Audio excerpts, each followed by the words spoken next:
That's a great framework. And I knew that if we put two recovering consultants together, you'd get a 2x2 eventually. 100%. Like, yeah, I mean, you have to do something with the training, right? Yeah, exactly.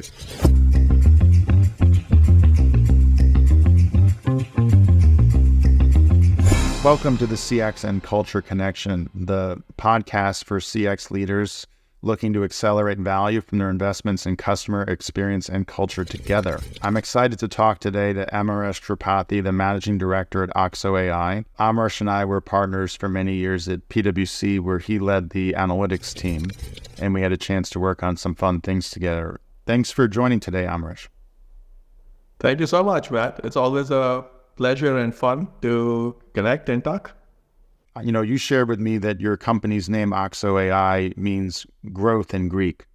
Do you want to share with the audience what inspired you to launch the company and why you chose the name?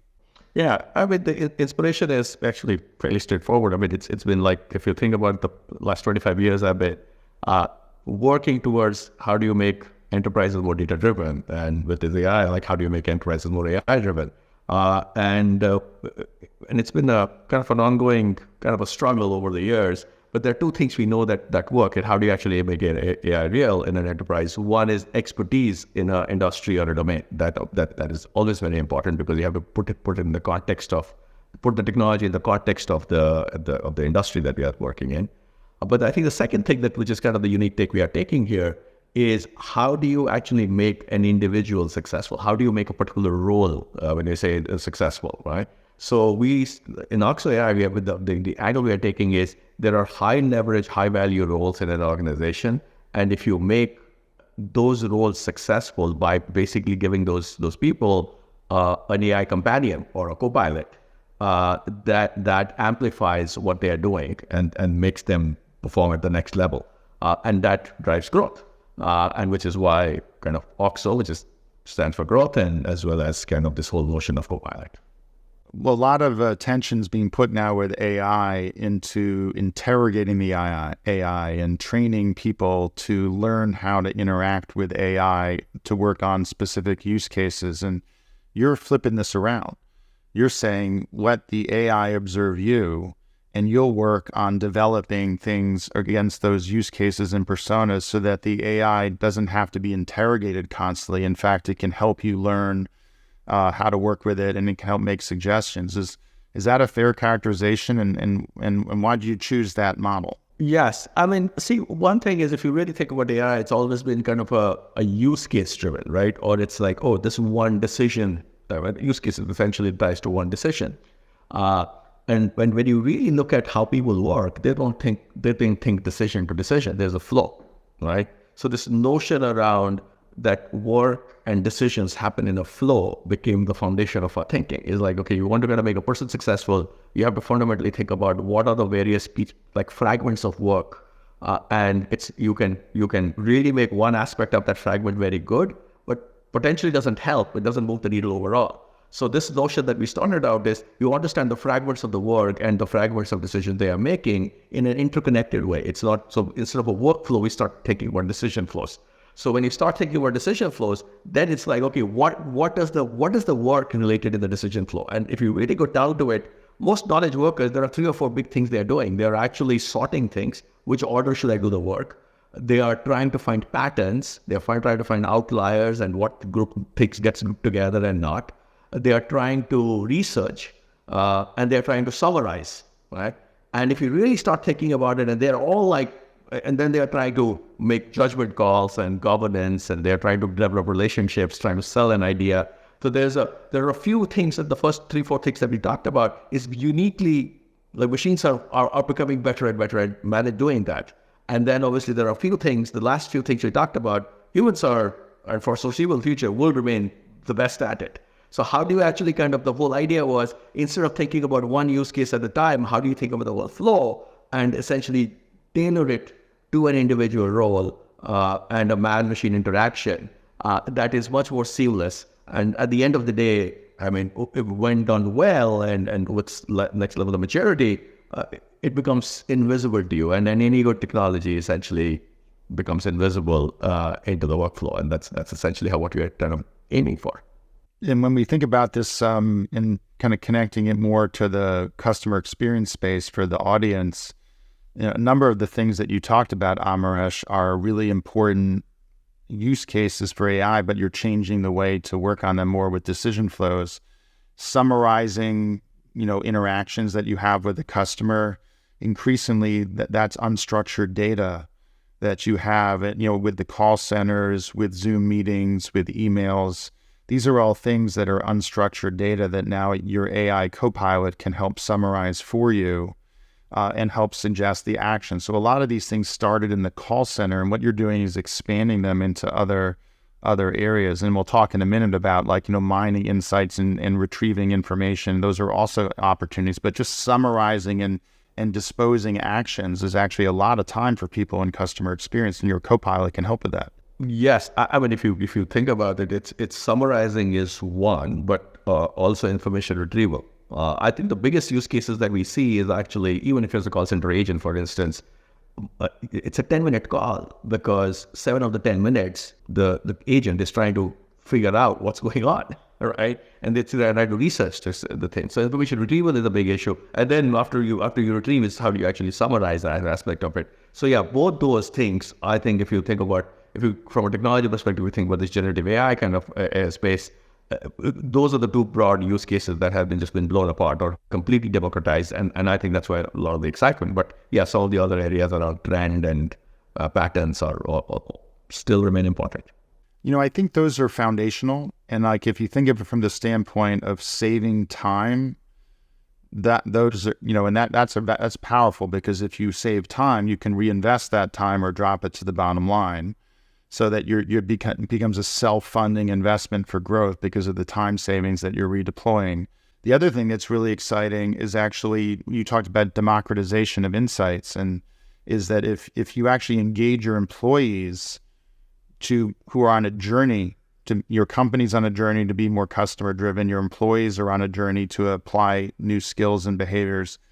I'm really excited by the idea of the co-pilot helping people find information and help work as a companion to them on their efforts to become more customer driven and consume these insights from all these sources.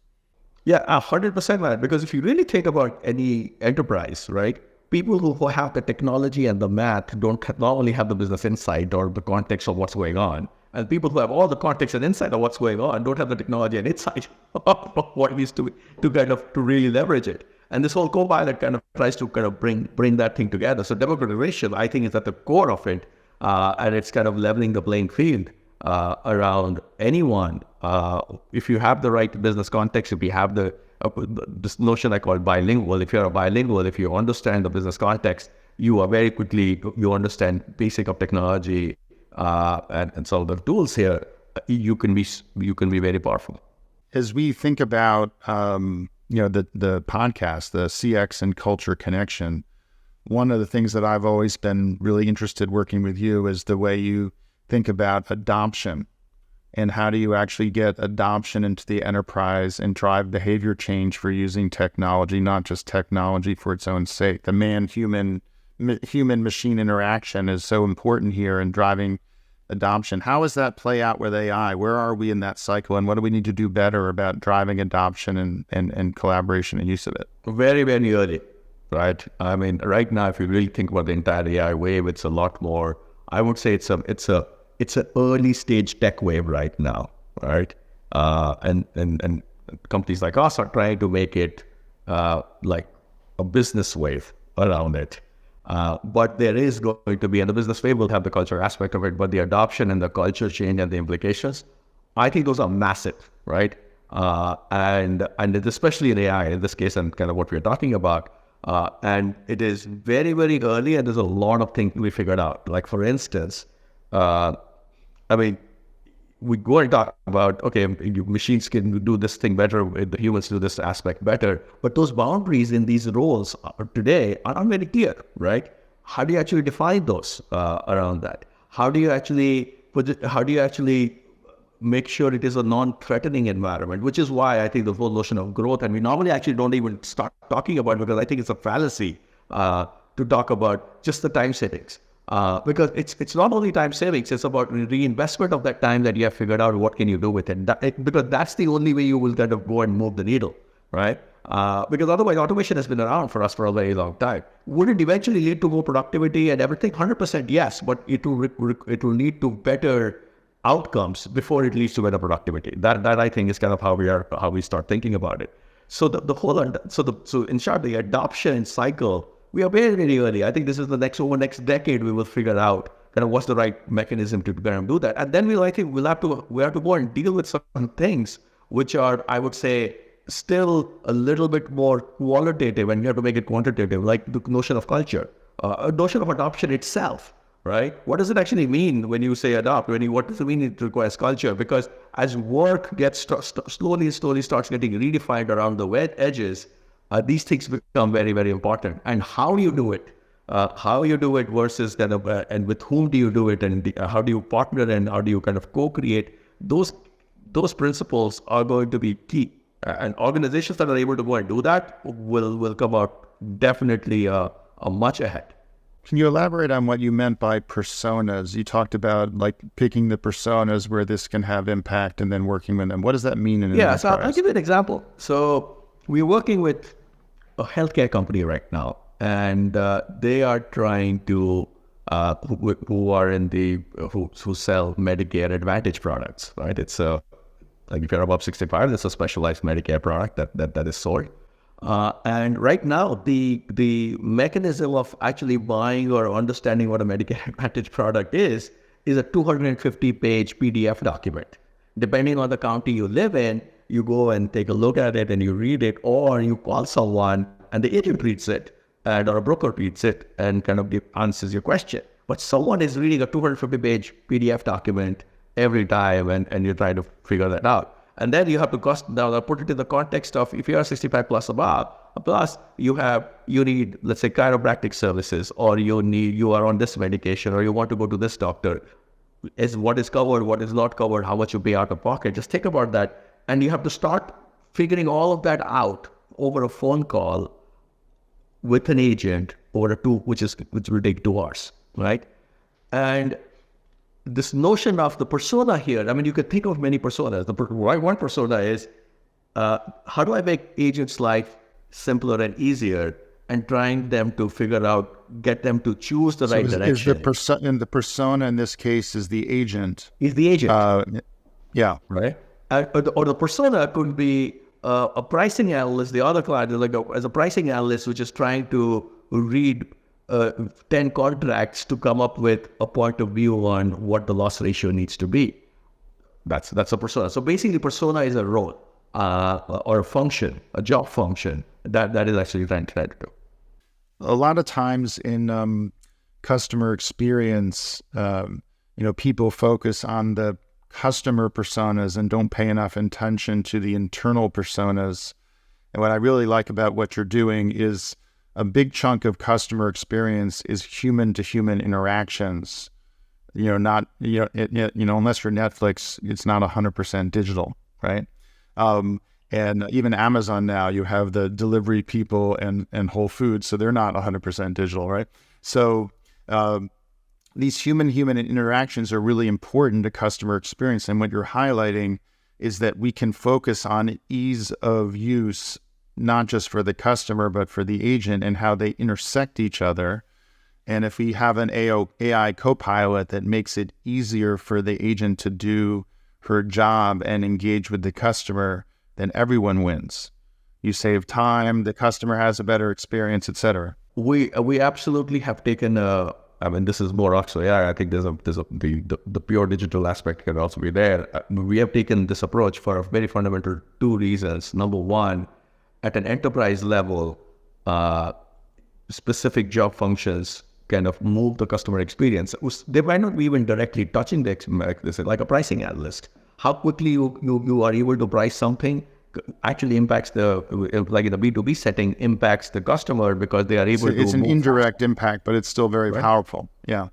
It's very powerful. So the experience matters, but they do not touch the customer directly. So that's customer one. And the second aspect of it is we fundamentally believe the magic happens when the human as well as the machine kind of work together. There are a few areas humans are very, very good at managing and driving that, the overall judgment, overall context, and preventing the downsides of some of the technologies right now that is there. That is being figured out. So the human in the loop, I think, is a core design principle for us, which I think is which will the next level of productivity and the next level of growth could be, how do you drive the human in the loop a lot better? When I think about culture, culture is how things are done around here. So what you're doing is impacting how things are done around here in a new way with the companion, with the co-pilot, and how things are done around here is impacted by mindsets, behaviors, skills, relationship networks, and how they all come together. It sounds like the AI approach you're doing will affect people's behavior in particular, because the way they use the tools will change the way they act, the way they engage with other people. Is that correct? Or does it also affect their mindsets, their skills, their relationship? Does it affect all of them?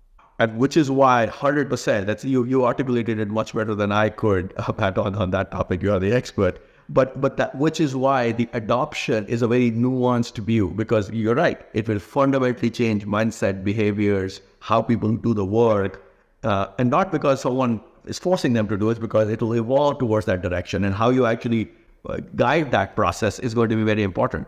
100% right. I'm going to change my behavior in this situation because of this impact I'm going to have for the customer and me. So people are motivated to do it, to adopt the behavior, because they understand why it's having an impact.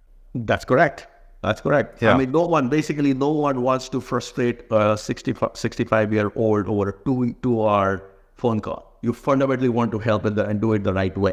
So and if you're able to do that, you get more meaning out of the work that you're doing, and you get better at your work. And if you get better at your work, everything else kind of changes.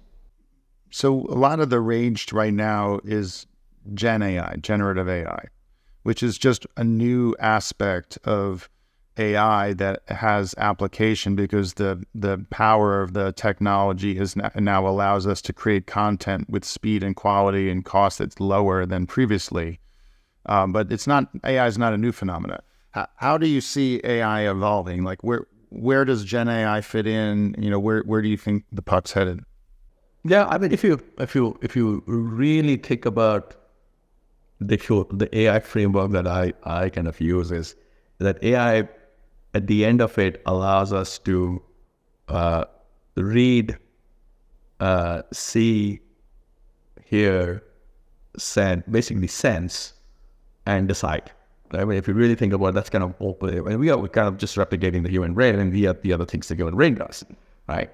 There are some techniques that have been there, what is called traditional AI. So ML is it's improving. There's a lot of cool stuff happening in that space too, where it was a lot better at certain functions, like finding patterns and finding things. What Gen AI has done, I mean, it is a discontinuity in the technology evolution, without a question, right? So AI has been around, but the Gen AI, which there are two things which does it very well, is it can read and synthesize a lot of information, right? Which is the language aspect of it on steroids. And second is it can generate and summarize.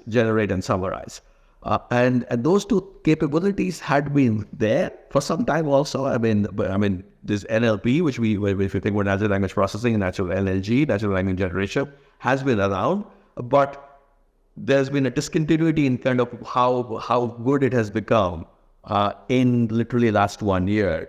That is changing it is fundamentally democratizing those two capabilities at scale, and once you do that, now you have the traditional AI, which is around, which we call it hybrid AI, by the way. Traditional AI and generative AI come together, where you have the sequencing and sequencing patterns, classifications, and outliers that is still there.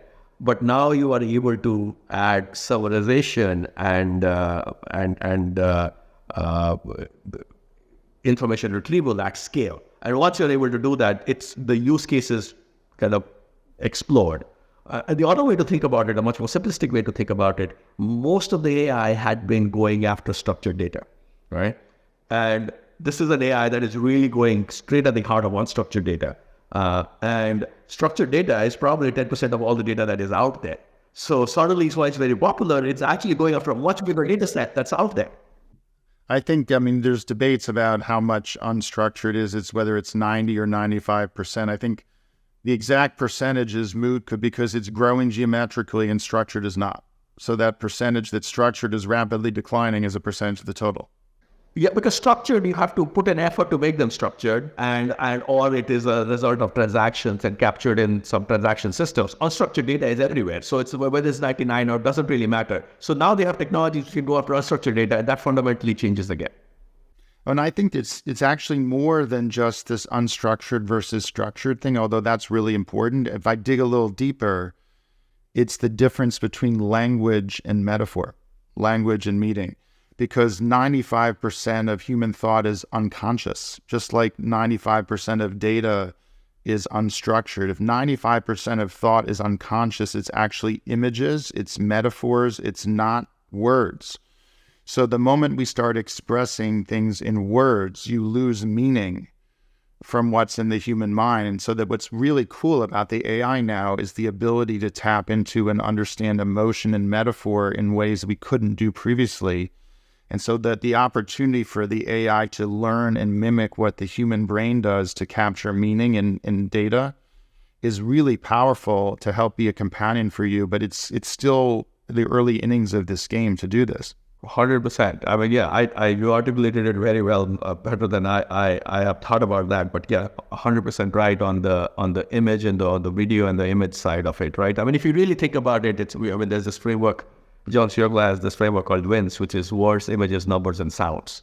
And while most of the enterprise use cases are in the words kind of a space, images, numbers, and sounds are number space, but images and sounds have equally, probably even more important from a culture perspective.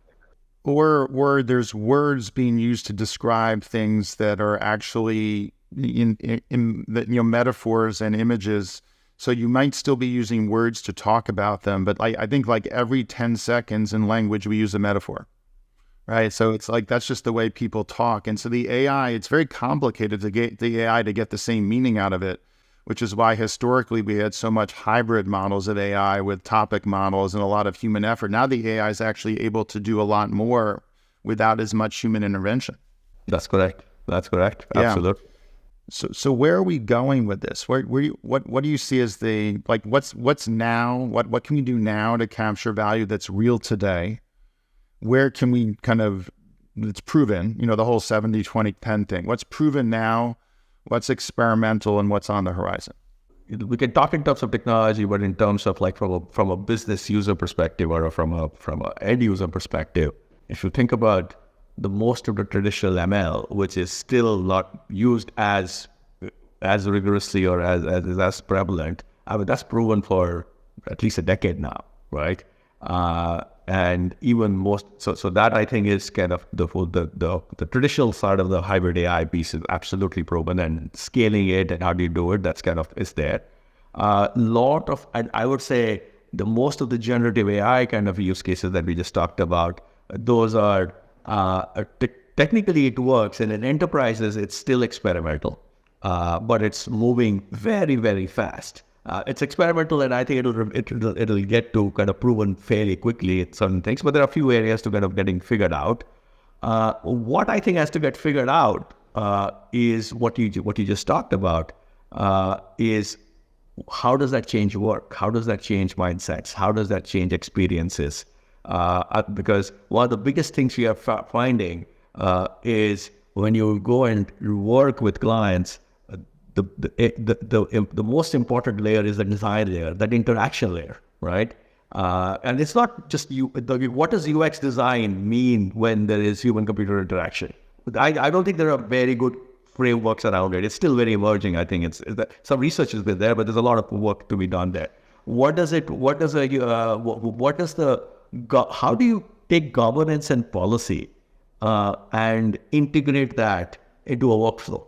I don't think we still understand some of those nuances. What you're highlighting is that the employee experience, customer experience intersection is going to grow in importance. the understanding the employee experience and how they interact with each other and with customers, like we were talking about earlier, that's going to grow in importance. And paying attention to change management and culture as part of your CX efforts is only going to grow in importance because of what's at play here is a much more profound change in the way work is done.